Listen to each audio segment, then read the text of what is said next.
Hello दोस्तों, veterans नमस्कार। मैं दीवान सिंह। मैं आपको बताना चाहूँगा कि 22 अप्रैल को बेंगलोर में EIBA के अधिवेशन में जो कुछ भी हुआ, अब उसके पंख लगने लगे हैं और ये संगठन ऐसा लग जाए जैसे नेतृत्वहीन है और इसमें तोड़ मरोड़ करके चीज़ों को इधर उधर करके इसमें यह दिखाने की कोशिश की जा रही है कि सब कुछ ठीक है।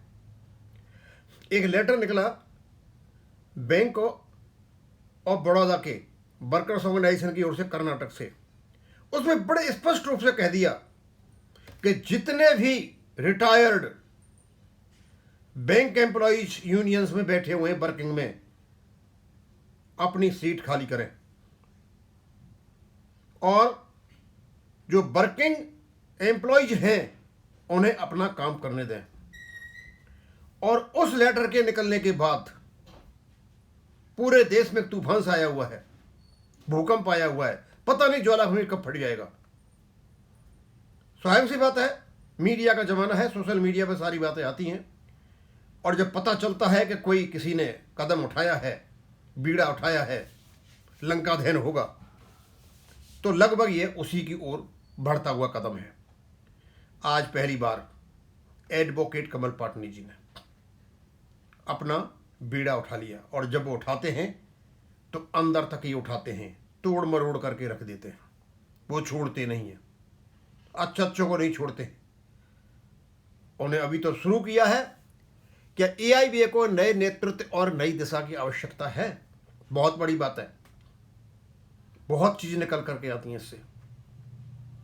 और जब हमें यह पता चला तारकेश्वर चक्रवर्ती, वेंकटाचलम और अब कोई राम सिंह है, कौन है, रामनाथ है, ये तीनों के तीनों सेंट्रल बैंक ऑफ इंडिया की उपज हैं। इन लोगों ने EIBA को अपनी पैतृक संपत्ति समझा हुआ है, बाप का राज है इनका।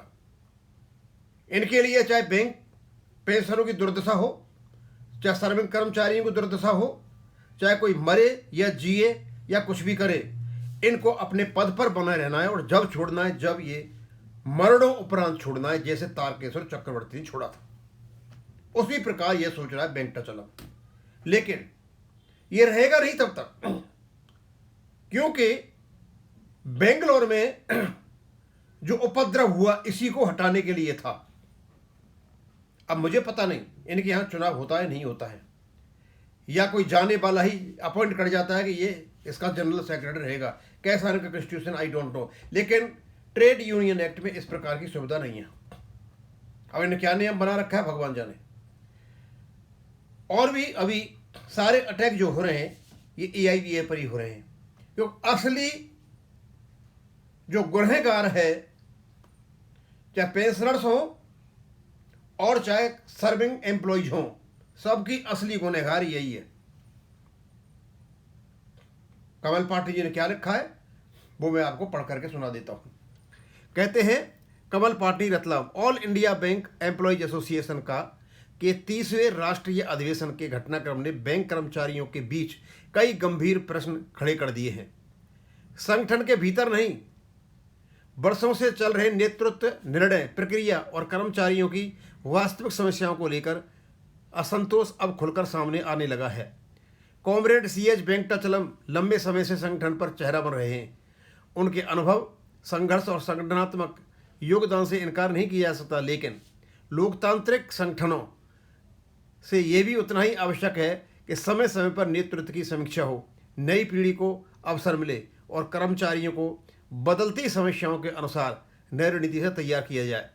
आज कई बैंक कर्मचारी ये प्रश्न पूछ रहे हैं, क्या यूनियन कर्मचारियों के वास्तविक हितों की रक्षा पहले जैसे प्रभावी रह गई है? क्या IBA के साथ समझौते में कर्मचारियों को हित पूरी मजबूती से रखे जा रहे हैं? पेंशन अपडेशन, बढ़ता कार्यभार, निजीकरण, आउटसोर्सिंग, 5D बैंकिंग जैसे मुद्दों पर अपेक्षित परिणाम क्यों नहीं दिख रहे हैं? क्या संगठन में आंतरिक लोकतंत्र और नेतृत्व परिवर्तन की स्वस्थ परंपरा होनी चाहिए? ये कहना गलत नहीं होगा कि दशकों तक एक ही नेतृत्व बने रहने से संगठन में वैचारिक जड़ता आने का खतरा बढ़ गया है। कर्मचारी संगठन किसी एक व्यक्ति से बड़े होते हैं, संगठन की ताकत उसके कार्यकर्ताओं, सदस्यों और लोकतांत्रिक परंपराओं में होती है। यदि कर्मचारी को लगता है कि वर्तमान नेतृत्व उसकी अपेक्षाओं पर खरा नहीं उतरा, तो उन्हें लोकतांत्रिक तरीकों से अपनी आवाज़ उठाने का अधिकार है। विरोध का सबसे प्रभावी तरीका है संगठनात्मक चुनावों में भागीदारी, वैकल्पिक नीतियां प्रस्तुत करना, कर्मचारियों को तथा आधारित जानकारी देना और नए नेतृत्व को तैयार करना। केवल नारे लगाने या व्यक्ति पूजा से कर्मचारी हित सुरक्षा नहीं होते। मजबूत संगठन वही है जहां सवाल पूछने की स्वतंत्रता और नेतृत्व जवाबदेह हो। आज आवश्यकता किसी व्यक्ति विशेष के समर्थन या विरोध से अधिक बैंक कर्मचारियों के भविष्य, पेंशन भोगियों के अधिकार, कार्यस्थल के सम्मान और बैंकिंग क्षेत्रीय सुरक्षा पर गंभीर चर्चा की है। बैंक कर्मचारी जागरूक बने, संगठित रहें, लोकतांत्रिक तरीके से अपनी बात रखें। ये किसी भी मजबूत यूनियन की असली ताकत है। EIB हो या कोई कमल पाटनी रतलाम।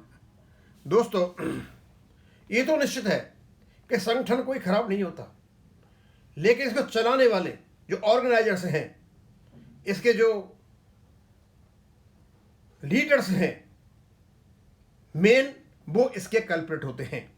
और AIBA आज नाम बन गया है बैंक टचलम, और बैंक टचलम नाम बन गया दुशासन का और कुशासन का, और केवल कर्मचारियों हितों पर आघात करने का।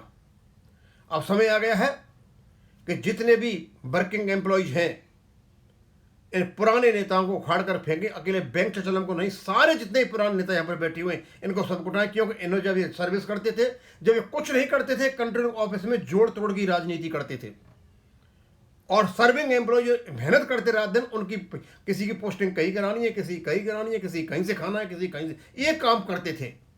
इससे जितना जल्दी मुक्ति पा जाओगे उतना ही अच्छा रहेगा आपके लिए। अब मैं बहुत सारे वीडियो बनाने, बहुत सारे आने, अब इसको मैं यहीं खत्म करूँगा। थैंक यू, धन्यवाद।